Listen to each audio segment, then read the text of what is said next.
Hello everyone welcome to daily learning. आज आम video INC session विषय में डिस्कशन करवा सहित पार्टीशन ऑफ बेंगल स्वराज दादाभाई नारोजी ये सब विषय में डिस्कशन करवा। या पूर्व भिडियो आम आईएनसी केबे फॉर्मेशन होता क्या द्वारा फॉर्मेशन होता तार फर्स्ट सेकेंड थर्ड प्रेसिडेंट किए थे केउठी होता कौ कौ मसीह होता कौ कौ प्लेस होता से विषय में ऑलरेडी डिस्कशन कर सारी। आईएनसी सेशन एटा हूँ क्लास नंबर 2 या पर क्लास रे मु आउ जति रहिबो ता डिस्कशन करबा। आज बेस करी कोठी ना पार्टीशन ऑफ बेंगल विषय में डिस्कशन करबा किए करितले केबे करितले काहेकि करितले आ स्वराज वाटा किए कहितले केबे कहितले को सेशन रे कहितले से विषय आज आमे वीडियो रे डिस्कशन करबा। ता सहित जदि ओ ट्रिपल एससी हो ओ डबल एससी एग्जाम हो पीओ हो ए सब एग्जाम पे जदि प्रिपेयर होचन ता सहित एटा बहुत हेल्पफुल हबो। ता सहित बीएड 2036 में जदि प्रिपेयर होचंती ताले ए भिडियो मध्ये बहुत हेल्पफुल हबो। आज फर्स्ट क्वेश्चन कौन रही the fourth session of the Indian National Congress was held इन या पूर्व फर्स्ट सेकेंड थर्ड डिस्कशन कर सारी तो देखी ना निहाती देखी नेबे येटा होची यार फोर्थ सेशन पाखरु आरंभ करचंती कोन चतुर्थतम सेशन टा कोठी हेतला बोली पचारुची। ऑप्शन अछि कोन मुंबई कोलकाता मद्रास आउ अलाहाबाद। एठी उत्तर कोटा हबो ना अलाहाबाद। अलाहाबाद ठारे कोन हेतला ना आईएनसी रो फोर्थ सेशन टा हेतला बोली कहूची। नेक्स्ट क्वेश्चन कहिची who was the president of the fourth session of the INC तले फोर्थ 4 नंबर सेशन टा कोठी हेतला हमें जानले अलाहाबाद रे हेतला। तापर से कहिची कोन ना किए प्रेसिडेंट थे बोले पचारुची। ऑप्शन अछि बद्रुद्दीन तैयब जी, बी रे अछि दादाभाई नारोजी, सी रे अछि कोन ना जॉर्ज यूएले आउ डी रे अछि कोन उमेश चंद्र बनर्जी। आमे जानचंती प्रथम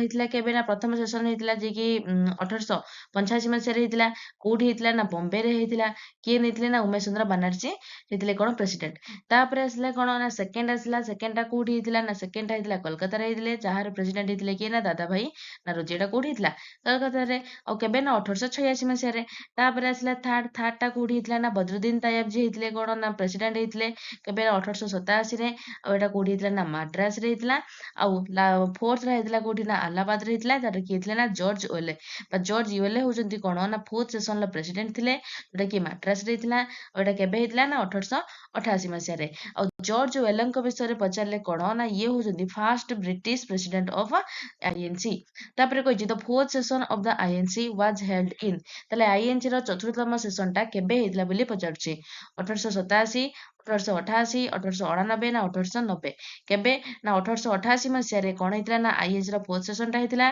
केबे हेतला 1888 जे पचारिबो केउठी हेतला अलाहाबाद ठारे किए थिले प्रेसिडेंट थिले एटारे ना जॉर्ज यूएले। जदि पचारिबो जॉर्ज यूएले तले को टर्म रे थिले ना फोर्थ सेशन रे थिले कोडे ना आईएनसी रो। तापर कहिची who was the first English man to become president of the INC a question टा निहाती मन रखिए बहुत बहुत बहुत हेल्पफुल रहबा और बहुत इंपोर्टेंट क्वेश्चन काहेकि ना प्रथम इंग्लिश मैन जी की कोन होइचंती ना आईएनसी रो प्रेसिडेंट होइचंती। तने प्रथमे कहला अलान ऑक्टावियन ह्यूम ये होचंती कोन फाउंडर ऑफ आईएनसी ये कोटारे भी प्रेसिडेंट हेइ नथिले। तापर आसले लॉर्ड डफरिन थिले कोन ना से समय रे थिले भाइसरय थिले विलियम भी नुहंती किए ना जॉर्ज यूएले होचंती कोन प्रथम इंग्लिश मैन जे कि कोन होचंती आईएनसी रो प्रेसिडेंट हेचंती। नेक्स्ट क्वेश्चन कहिची कोन जे हमें देखिबा fourth session of the Indian National Congress केबे हेतला ना 1888 मसिया रे हेतला 26 रु 29 डिसेंबर पर्यंत हेतला कोठी ना अलाहाबाद ठारे हेतला। प्रेसिडेंट किए थिले ना जॉर्ज यूएले थिले यार प्रेसिडेंट। डेलीगेट्स थिले के जण ना 548 जण डेलीगेट्स थिले। भाइसरय थिले के जण ना किए थिले ना से समय रे ना लॉर्ड डफरिन थिले से समय रे भाइसरय। तापर कहिची कोन who was the second Muslim president of the Indian National Congress प्रथम मुस्लिम कांग्रेस हेले सॉरी प्रेसिडेंट हेले किए बद्रुद्दीन तैयब जी हेले आ सेकेंड रे होचंती किए ना रहीमतुल्ला एम सयानी किए ना रहीमतुल्ला एम सयानी होचंती कोन ना सेकेंड मुस्लिम प्रेसिडेंट कोटार ना आईएनसी रो। तापर होची कोन ना प्रथम मुस्लिम प्रेसिडेंट किए होचंती ना बद्रुद्दीन तैयब जी केबे हेतले ना 1887 मसिया रे हेतले को सेशन ले मद्रास सेशन रे। सेकेंड मुस्लिम प्रेसिडेंट होचंती किए ना रहीमतुल्ला एम सयानी केबे हेतला ना 1896 मसिया हेतले कोठी ना को सेशन ले कोलकाता सेशन रे। आ गोटे मन रखिथिबे जो हमर रहिला वंदे मातरम जो हमर नेशनल सॉन्ग रहिला वंदे मातरम टा केबे ना प्रथम थर पई 1896 मसिया रे ही गान करा जायतिला आ से समय रे किए थिला आईएनसी रो प्रेसिडेंट ना रहीमतुल्ला एम सयानी। तापर कहछि the partition of Bengal took place in a partition of Bengal टा केबे हितला बोली पचारछि ऑप्शन कहछि 1903 1904 1905 ना 1911 पार्टीशन ऑफ बेंगल केबे हितला 1905 रे केबे हितला ना 1905 रे पार्टीशन ऑफ बेंगल टा हेतला तापर कहछि कोन the partition of Bengal in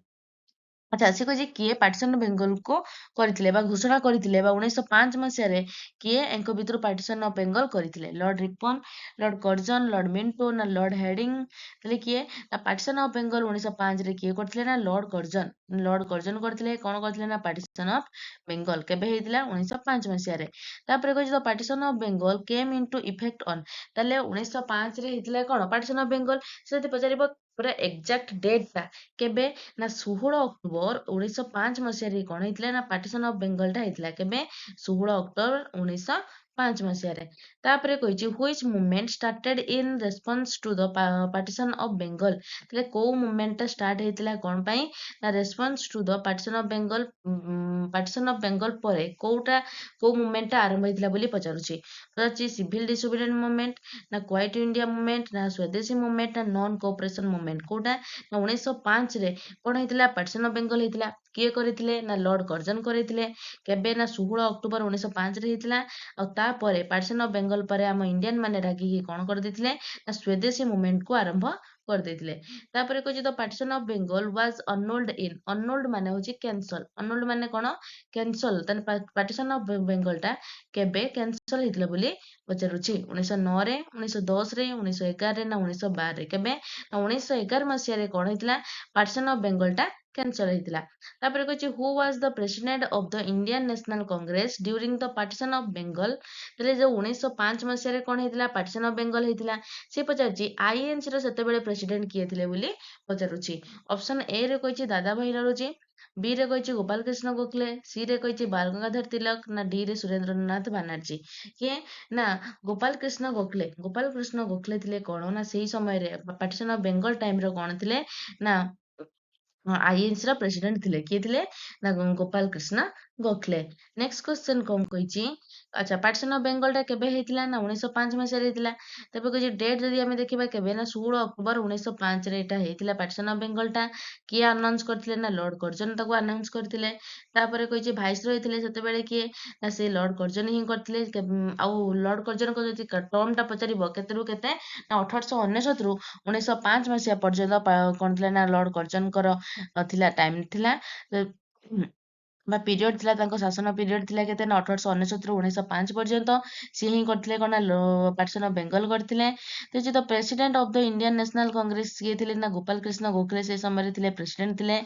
INC session केतरा हितला ना 21तम सेशन हितला आ कोठी हितला ना वाराणसी बा बनारस टा रेटा हेतिला तापरे पचाचे रीजन कोन ऑफिशियल रीजन जदि हमें देखिबा जे माने ब्रिटिश मानको मतरे से काहे की करथिले पार्टीशन ऑफ बेंगल ना the British government claimed Bengal had become too large to administer efficiently हेले से इंग्रेज माने कहिले कि बेंगल टा कोन हे ना बहुत बड़ हे जाउची जोटा कि हमें कोन करबे ना शासन टिके एते भलो हे पारनी जदि हमें बेंगल को पार्टीशन कर दबा ताहले हमें शासन कार्य ठीक भाबे करि परबा किंतु तांको रियल पर्पस होउची ना तांकर डिवाइड एंड रूल तने इंग्रेज मानकर गुटी हेतिला कोन ना डिवाइड एंड रूल लोक मानको भाग भाग करि चला आ तांको ऊपर अधिक रु अधिक शासन कर चला सेते थिला कोन ना डिवाइड एंड रूल तो से कहि जदि हमें लोक मानको डिवाइड कर दबा ताहले रिलीजियस आधार तांको डिवाइड कर दबा ताहले तांको भितर तांको झगड़ा लगे दबा आ हमको शासन करिया को इजी हबो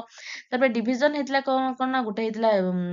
ईस्ट बेंगल आ उठे हला वेस्ट बेंगल ताहले ईस्ट बेंगल रे कोन रहला ना मुस्लिम मानको टी मेजॉरिटी अधिक रहिला आ वर्तमान जोटा पश्चिम बंग हेची जकोटा ना वेस्ट बेंगल सेठी थिला कोन ना हिंदू मानको मेजॉरिटी थिला तने एठी पूरा सीधा सीधा जणा पड़छि ना कोन ना मुस्लिम मेजॉरिटी हिंदू मेजॉरिटी एमती दीटा भाबरे